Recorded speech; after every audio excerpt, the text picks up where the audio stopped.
This is Logical Logistics, where we cover shipping, supply chain, logistics, and everything in between. Welcome to the show. And today's guest is John Tracy. He is a customs broker from TOH International. John, how you doing today? Good. How are you today? I am great. Thanks for having me. Thanks for joining us. I put out questions to my listeners a few episodes ago, and they are starting to pile up, and we will have our question and answer episode coming up soon. But one of the questions repeatedly comes up is, when are you going to have a customs broker on?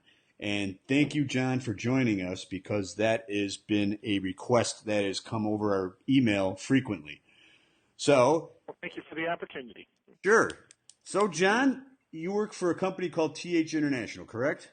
TOH International. TOH International. Tom, O is an Oscar, H is an Harry. Yes. All right. Can you give me a little background on yourself and the company? The company itself has been in business since 1972, and they are a licensed customs broker, meaning we are licensed by the Department of Homeland Security to handle the customs clearance work for importers bringing product into the United States. It was founded by two gentlemen, one in particular who named the company after his own initials, Timothy O'Hannon. I joined the firm in 2003 after being on the import side of things for about 12 or 13 years, working for a company that imported. And I purchased the company in 2004. I've owned it since. Got my license a few years later, and run the day-to-day operations of this little customs brokerage firm. Okay. So I know a lot of people out there know what a customs broker does, but there are listeners out there that have somewhat of an idea or need a refresher. Can you tell us what exactly a customs broker does?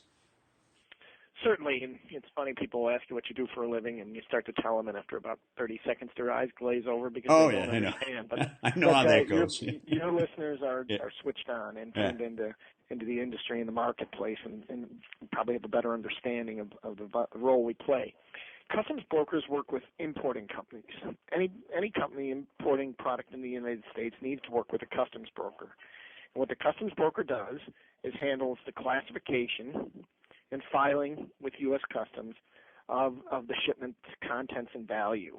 Now, when I say classification, what I mean to say is that Customs has what they've always called is a tariff schedule, whereas every conceivable item you could import into this country would have some sort of harmonized tariff code assigned to it, based on obviously what the commodity is, its use, what it's made of.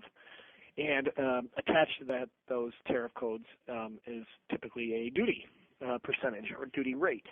And as a broker, it is our job to analyze the documentation that pertains to a given shipment, liaison with the importer to confirm, of course, what it is, how it's used, if there's any ambiguity based on the paperwork we receive, and file the entry with U.S. Customs prior or at the time of the shipment's arrival into the United States.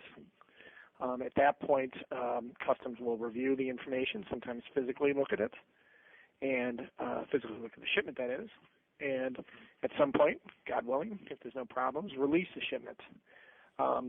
At that point, upon release, then the importer can take possession of his goods and pay the appropriate amount of duties due based on our calculations. We also work with importers in kind of a consulting role. We often have a lot of our day is spent when our importer clients say, "Hey, I'm going to bring in this new widget.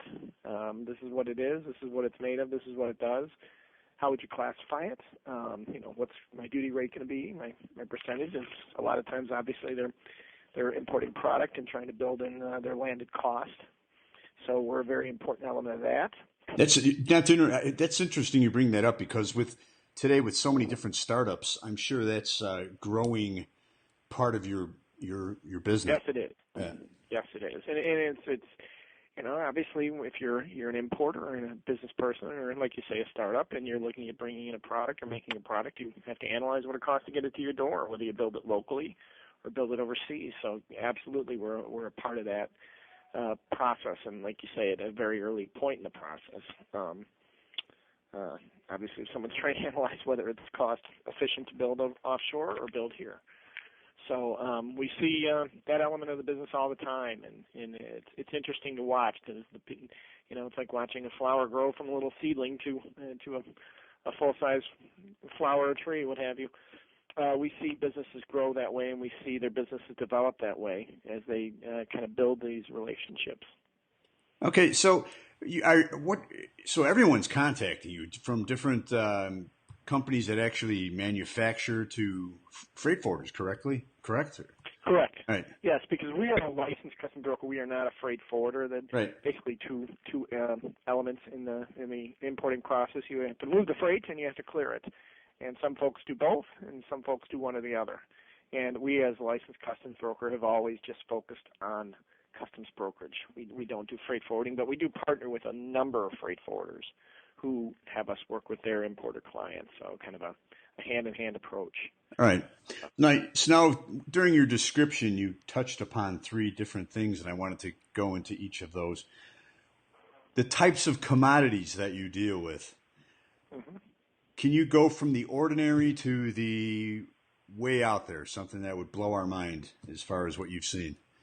Well, yeah, we focus on, we do the typical people that bring in screws and metalwork and machinery we do quite a bit of food.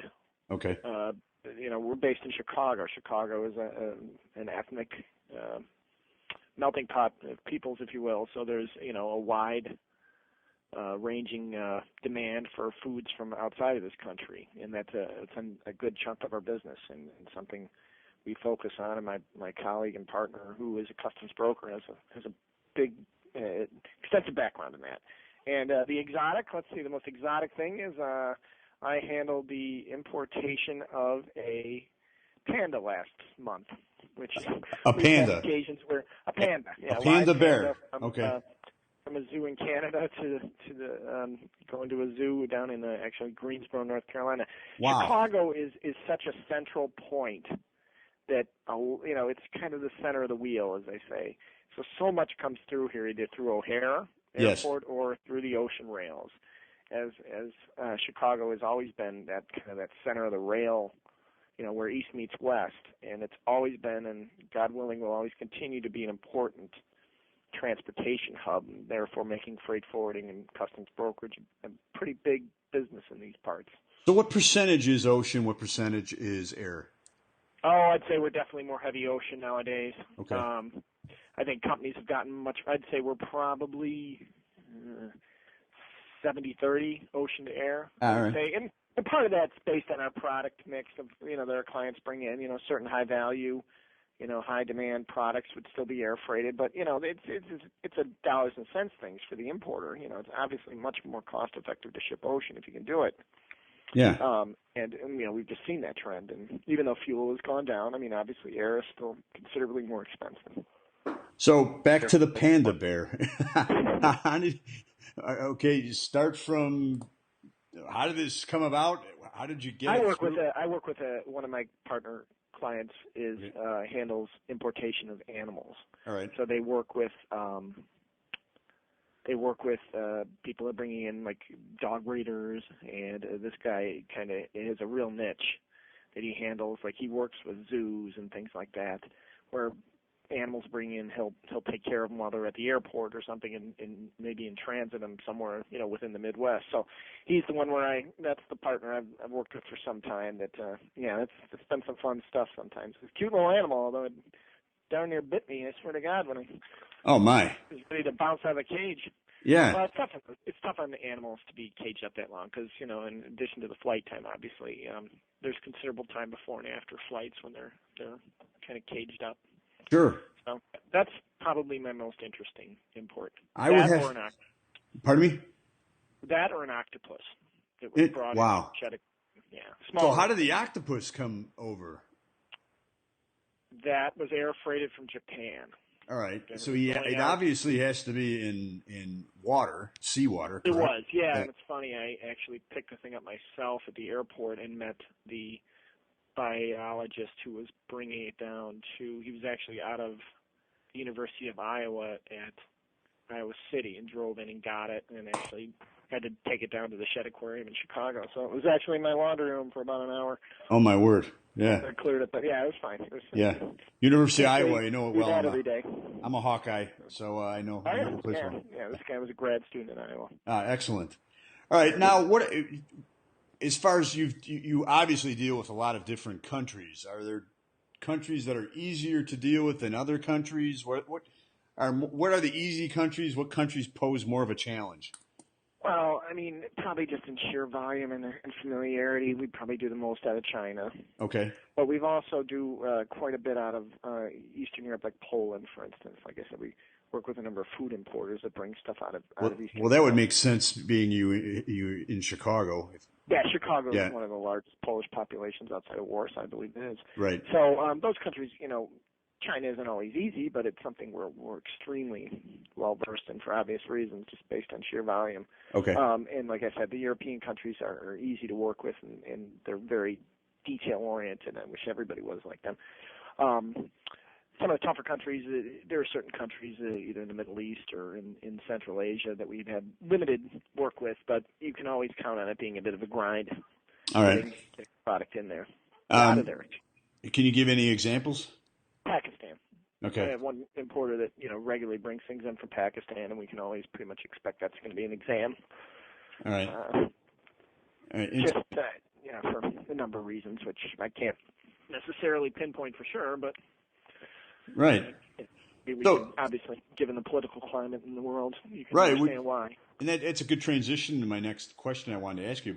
I wanted to go back to security. How much security do you deal with? Because you are licensed by Homeland Security, and obviously we're in a post 9/11 world. So how much of a impact does that have on your job? I would have to say it has a significant impact. But what do you have to deal with each shipment that you clear that comes in? Well, we're a member of the CTPAT, which is Customs and Trade Protection.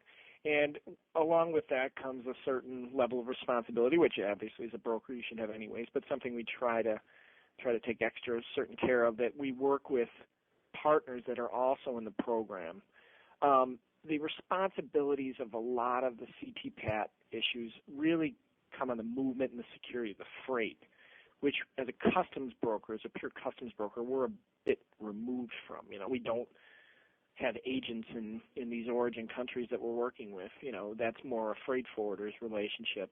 And, loading of containers overseas is a freight forwarder's issue. I mean, from our perspective, we do our best to work with partners that follow those protocols and are within the program, and we do our best to educate them when new information becomes available from CTPAT about certain changes or certain security measures they should be taking. But that program's been in place a number of years now, and the scrutiny of the movement of the freight, I think, is pretty good, and the partners that are in the program is pretty good. So when we're working with someone who is CTPAT compliant, we feel pretty good about it. You know what I mean? Yes.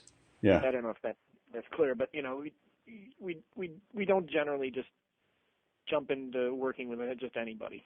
We try to work with freight forwarding agents and partners that are solid companies that respect that process and follow it. Very, very good. Back to countries. I had one listener who repeatedly has asked me, do you have any difficulty dealing with Mexico? I don't do a lot out of Mexico. Okay. But the limited times I have, a lot of that is border crossing work, typically, where it's coming up on trucks. And I must be honest, we don't do a lot with importers bringing things in from Mexico. There's obviously a ton of business done that way, obviously. Yeah. But I can't speak intelligently about having a lot of problems. My experiences haven't been bad. Okay. I mean, stuff crosses at Laredo. There's a pretty good process from what I can see. But like I said, my window to that is a little small, so I don't know if I'm the best one to tell you. Okay. On that. Fair enough. So how is the industry as a whole? What do you see right now presently? Is there anything you can forecast for the future? I think the industry's okay. I think there's definitely been some consolidation.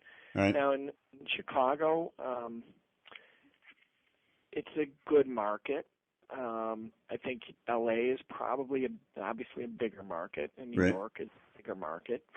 But also one thing that just to give you a little education, back in the day, if you will, early 2000s, if you were a Chicago-based broker, you could only really clear shipments in Chicago. Right. And since that time, they introduced the remote location filing, the RLF program. Or now I can sit here in Chicago and clear shipments coming into LA, New York, Dallas, wherever. Yeah. Provided the importer has what they call a continuous bond, which So most importers have. when did the remote location filing come into place? Well, we took it around about 2005, but I know it was obviously going before then. Right. But that's when it really started to take off. And that completely changed the landscape of the brokerage business. It became less provincial. Yeah. And so that's changed things a bit. And you also have, obviously you have huge companies, they've always been there and always will be, and they have their brokerage departments along with their forwarding. And then, there's a smaller market of brokers like ourselves that are independents, and we work with, like I said, importers as well as freight forwarder partners that don't have their own brokerage. I was recently in LA about a month ago, and that they have a lot of smaller operations out there, broker-only operations. And it's okay, it's not easy to become a broker, and it's even tougher to maintain being a broker. It's not something you can just throw a shingle on the door and go to work. Yeah. The exam to pass is extremely difficult. I've been an undergrad, got my MBA, and I still tell people that was probably the toughest test I took. Really? Yeah, I don't know, maybe I was too removed from my college years or something, but it took twice to pass. But the pass rate on the exam is pretty low. Okay. They used to quote it around 20-25% pass rate, which there's a lot of reasons for that. I think a lot of people that take the test are doing the work for years, let's say as an entry writer, and they want to accelerate, move up to the next point. But I don't know. I used to say sometimes you got to see the forest for the trees, and I think if you're knee deep in it on a daily basis, it's kind of almost tougher to pass the exam than being someone who isn't. And really? It's tough to explain. I don't know if I'm really putting it eloquently, but I think sometimes you can get bogged down in the minutia of the day-to-day of doing this work, and that can be almost tougher on you when you go to take the exam. But interesting. It's just one man's observation. Yeah. No, I'm glad you put that up because one of my previous guests was a educational company, and one of the things they put out there is a customs broker seminar class to pass the test. Yeah, so it's interesting. Pardon me? There are a few of those companies out there. I know not as many. They're bigger, and I know in New York they're quite popular. And I haven't heard much in LA, but I know New York always had them. Yeah, but it's interesting. 20 to 25% pass rate. That's the number they used to throw around. I can't honestly tell you what the more recent figures are, but I don't think it's anything through the roof. Okay. And you'll have people take it multiple times, obviously. Yeah. Well, that's good to know though, because it's an important role, and I think it should be a tough test to pass. Yeah, you don't want any person walking off the street and no. Right. It's important. It's not something to be taken lightly. Exactly. We take very seriously the fact we're regulated by the Department of Homeland Security, and we make sure to follow up necessary procedures, in terms of securities and that, and the way we do our job every day, because we don't want to have our license pulled. To be brutally honest, you want to do your job right, so you want to do right by your clients. Yeah. That's important. Importantly. If we can go back to how we started, what does a customs broker do? Can we start from, all right, I am a freight forwarder, and I have a commodity coming in from China. Can you give us a step-by-step process of what happens? Your client does when you say as a freight forwarder. All right, so you're moving it on behalf of a client. Correct. So I contact you to clear I would contact you, correct? Yeah, presuming that importer doesn't already have some relationship, yes. Okay. All right. And then what's the next step after that? Well, one thing to note with ocean freight shipments, another thing that's evolved over the past 5-7 years or so, is that they have what they call an importer security filing. And that's a filing that's done on behalf of the importer by the broker, typically, prior to the shipment leaving origin. And failure to do so can result in a fine of up to $5,000. Okay. And what that does is that basically puts that shipment in customs system from, like I said, the point of origin. That has to be filed 24 hours before the vessel sails from the final foreign port to the United States. And that's in place for any shipments coming into a U.S. port. Okay. And the reason I distinguish that is that there's a decent volume of shipments that come into Canadian ports and then are railed into the States via Canadian rail. That would be from Vancouver, typically, or Montreal, and then move in on the CP, Canadian Pacific, or CN, Canadian National Rail lines, into the States. So those aren't required to have ISF filings. But anything entering this country, let's say into Long Beach on a boat, or Norfolk, Virginia, or Jacksonville, Florida, or Savannah, Georgia, requires that ISF filing before it leaves the final foreign port. One upside to that for us as brokers has been we get more early notification of shipments on, in the queue, so to speak. So so that freight forwarder, if you're Joe freight forwarder coming to me saying, hey, I got ABC company bringing in widgets from Taiwan, and it's sailing Friday. Well, today we'd want that ISF filed, so they would have to provide us certain information. It's called a 10+2 program. So the points that are required to be filed include the name of the shipper, the name of the manufacturer of the goods, the name of the place where the container is loaded, the name of the company, what they call the consolidator, responsible for loading that container, the name of the importing company here. If that company has a different consignee, like where the goods are going, that company's information. If there's a different ship-to address, then that importer, that information. And then we always need to know the commodities involved because we have to report the harmonized tariff numbers, at least the first 6 digits. A harmonized tariff number is 10 digits long. Right. And for the ISF filing, you're required to file tariff numbers through the first 6 digits. So you need a certain level of detail of what's in that shipment. And that's filed before, as I indicated, before that vessel leaves the last foreign port.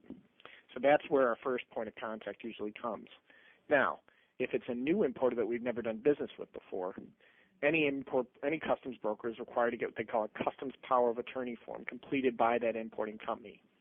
And that gives us the authority to clear the shipment on behalf of that importer. So that's whenever an importer is starting a relationship with a broker, that's question one, is we need a completed power of attorney. That's absolutely required. Yeah. Not somebody, it doesn't give me the right to go take your car or your house. I mean, it's a very limited scope. Customs power of attorney, it's a standard. Every broker has the same one, except filling in their name versus, as the broker record. Right. So that's the first point in the process, and then that ISF is filed. Okay. All right. So then the widgets come to the port. Yep. All right, and then. Now, at that point, when that boat is a few days out from Long Beach, for instance, that freight forwarding company is going to be giving us as the broker and the importer notice that the shipment is due to arrive, and they create what's called an arrival notice, which has the relevant information for the shipment, bill of lading numbers, piece counts, container number, where it's coming into. Now, a lot of times, like we're sitting in Chicago here, that boat comes into Long Beach, the shipment's going to move to Chicago and then clear here, not clear at L.A., at Long Beach. So they issue what's called an inbound number, and it allows the shipment to move within the United States without having cleared through customs. So they issue what's called an IT number, is what it's typically called. Okay. That's part of the information that freight forwarder provides to us as the broker to clear on behalf of the importer. So how does that? At the time it hits the West Coast, let's say for a shipment that's going to clear in Chicago, we can file entry about the time it hits the West Coast. So now, is there a security issue with the inbound? Yeah, that's bonded cargo. Yes, there's absolute security, and that's on the freight forwarding companies to manage. But yes, that cargo is secured. All right. So now, when it's within the country. All right. So the shipment gets here to Chicago. You physically inspect it when it gets here? Not typically. No. Okay. All right. Customs can inspect whatever they want. All right. I would say, it's probably a low percentage, and it's all dependent on the type of commodity, the country of origin. And there's a number of factors that determine what they inspect. But those inspections, there's 2 types of inspections that are typically done. on ocean freight. The first one is called a VACUS exam, which is essentially an X-ray of the container. Okay. That's most often done at the port where it comes off the boat. Yeah. At the port of entry. They have them right on the pier. They do exams there. Now, they could look at something in an X-ray exam like that where it scans the outside. It looks like an old, looks more or less like a phone. You know how the electric company works on the power lines. You know, the bucket trucks type thing. It's something similar. It looks like that, and they X-ray the outside of the container.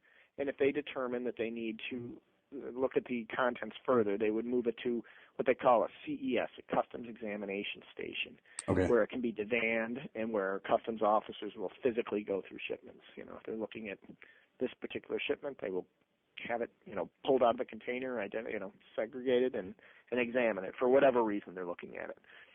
So that's done, like I said, in L.A. a lot of times there's a couple examination stations. Now, that whole process could be done in Chicago as well. It is done sometimes in Chicago.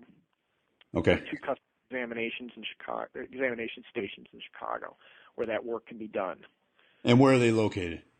They're both actually now in Bensonville. All right. Yeah. There's two. There's Channel Distributing. That's where most of the X-ray exams are done, and intensive exams, what they call intensive exams, as well as Global CFS, which is also in Bensonville. They do a number of intensive exams. For you people outside of Chicago, Bensonville is near O'Hare Airport. Yeah, it's Okay. basically a community, industrial park community, more or less, right? Right. Would be the best way to describe it. All right. So now the widgets get here to Chicago. It's been examined by customs.